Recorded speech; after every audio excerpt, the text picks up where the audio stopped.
समय बीता देरी नहीं खे लागत। आज से ठीक 15 दिन बाद हमनियों के बेटी की विदाई हो जाए। जाए दी, इ त विधि की विधान बा। बेटी पराया धन होखबे करेली। हाँ हो, हमहू बेटी के कर्ज से मुक्त हो जाए। बाबूजी, आज हमरा के पता चल गई कि हम रउआ खातिर बोझ बानी। ना बेटा, ना बाबू।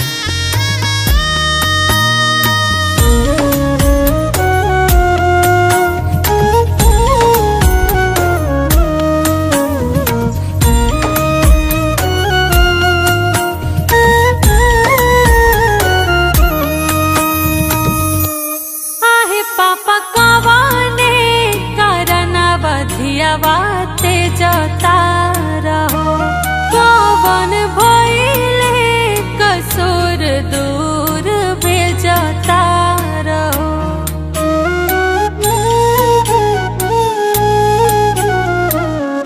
किया है पापा कवाने करनवधियावाते जता रहो,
बनल रीत बा सबका से प्रीत बा, तबो काहे अपने पराया होत मीत बा।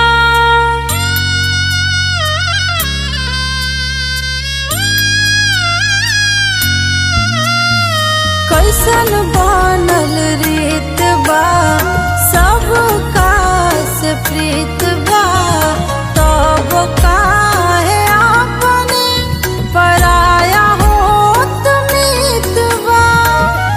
किया है बाबा कथी के बदला साधा बतारो, एगो अनकर से हाथवा धरावता रहो।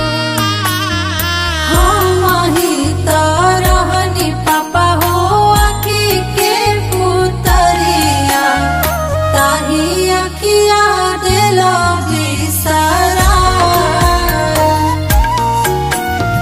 कैसे के सहतारा बेटी के विदाइया, देखत कैसे बड़ा तू रोवा।